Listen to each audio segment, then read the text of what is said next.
Un autre assaut russe sur la capitale ukrainienne. Une pluie de drones et de missiles qui s'est notamment abattue sur un immeuble à logement de Kiev. Dieu merci, mes enfants n'étaient pas à la maison, dit cette femme. Pendant que la capitale ukrainienne encaisse cet autre coup, les pourparlers visant à mettre un terme à la guerre semblent progresser. Je crois que nous sommes très près d'une entente, dit Donald Trump.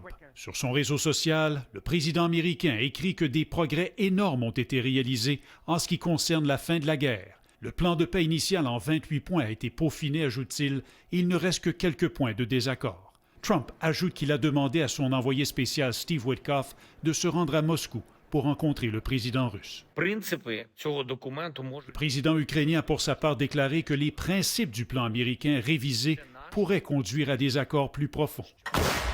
Le plan de paix original de Washington prévoyait que l'Ukraine cède plusieurs territoires à Moscou, dont certains que la Russie n'a pas encore conquis. Nous sommes à une jonction critique, a déclaré aujourd'hui le président français. À Montréal, toutefois, plusieurs Ukrainiens se disent sceptiques qu'une entente de paix soit vraiment à portée de main.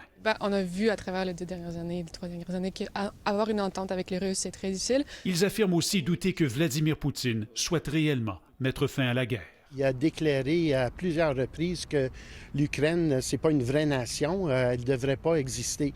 Fait que toute discussion sur la paix de la nation de l'Ukraine, on prend ça avec un grain de sel. Le président ukrainien souhaite rencontrer Donald Trump rapidement.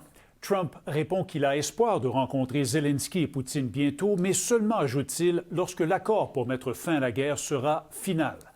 Des points importants restent donc encore à régler. Raymond Filion, TVA Nouvelle-Ottawa.